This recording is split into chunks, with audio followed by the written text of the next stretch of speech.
All right, let's reach up to the sky again. Inhale and exhale, roll it down. And let's walk out to our plank pose. Remember to lift through your thighs. Keep those legs nice and strong. If it bothers your wrists, remember you can make fists. You can also put your knees to the ground if you feel any pressure in your lower back or your shoulders.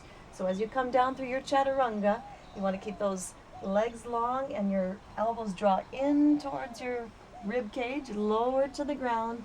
Relax your feet. Slide those hands out for a little cobra, or elbows down for a sphinx pose, or if you want to push all the way up to upward dog, as long as your shoulders are down away from your ears, that's the key.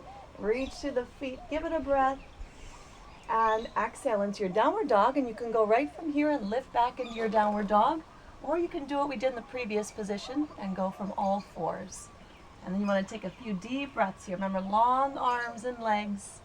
Push your hips up to the sky, push them backwards. Relax your head, take a deep breath. One more breath. And soften your knees as you walk your hands backwards to your feet, heels and head down, and roll yourself up. Good, we're going to move on a little bit this time. Inhale and exhale, roll down.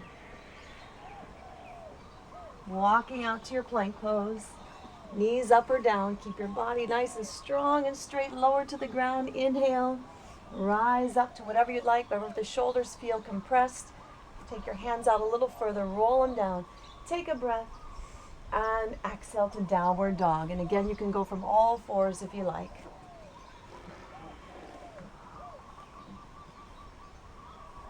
Good. Trying to slide your shoulders away from your ears, heels reaching for the ground. It's okay they don't touch the ground. I'm just reaching that direction. From here, we're going to take our right leg up to the sky. Now you can lift it a little bit.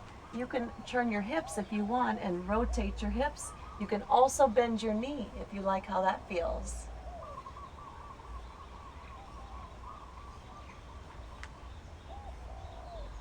Give it one more breath. Straighten out your leg. And exhale. You're going to bring your foot through into your lunge.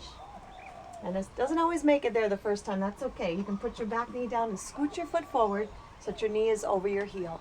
And then extend through your back leg. If it feels better, it's okay to lower the knee. And then you want to be nice and long in your upper body. It's tempting to kind of sink down and let everything be heavy. So nice and long. And then you're going to keep your left hand on the ground and then rotate. Reach your right arm up to the sky. All right, so you want to try to stack one shoulder over the other.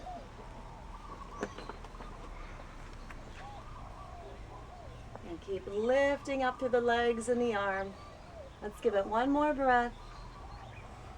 And exhale, release your hand to the ground. Lower your back knee. Good, so now you've lowered the back knee and relaxed your foot. You can see my hips are still down. You want to keep them down. We're going to bring our hand up to our thigh and lift up for crescent moon pose. Relax the shoulders. Good. That's it. So you want to feel that stretch in the front of your hip, right in the front. I'm going to turn this direction.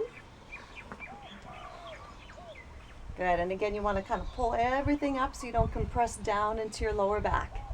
So pull it in. If you feel comfortable, you can stretch your arms up to the sky. You can even look up to the sky if that feels okay. Any variation that works, but the main thing is to open up your hip flexor. Stretch that out. Breathe through it.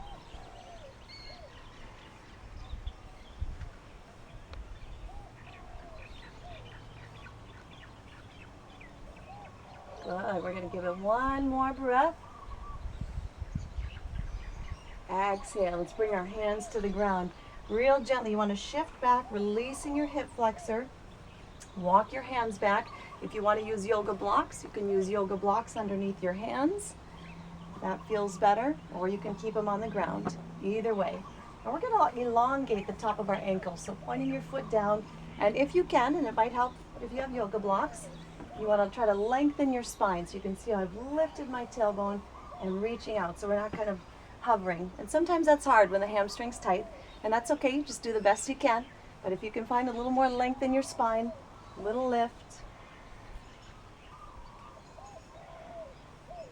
Relax through your shoulders. Let's try flexing the foot. Pull your toes back and you'll get a little more stretch in your calf. Take a nice deep breath.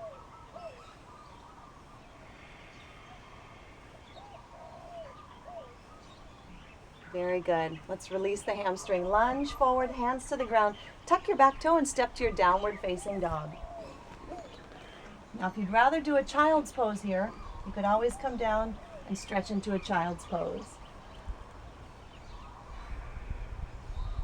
You can stay there if you'd like. Otherwise, in your downward dog, you're going to take your left leg up to the sky.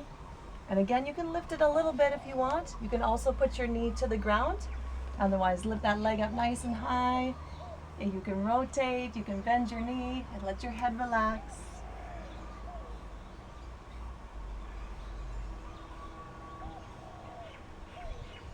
Let's straighten back out. One more breath. And exhale through into your lunge.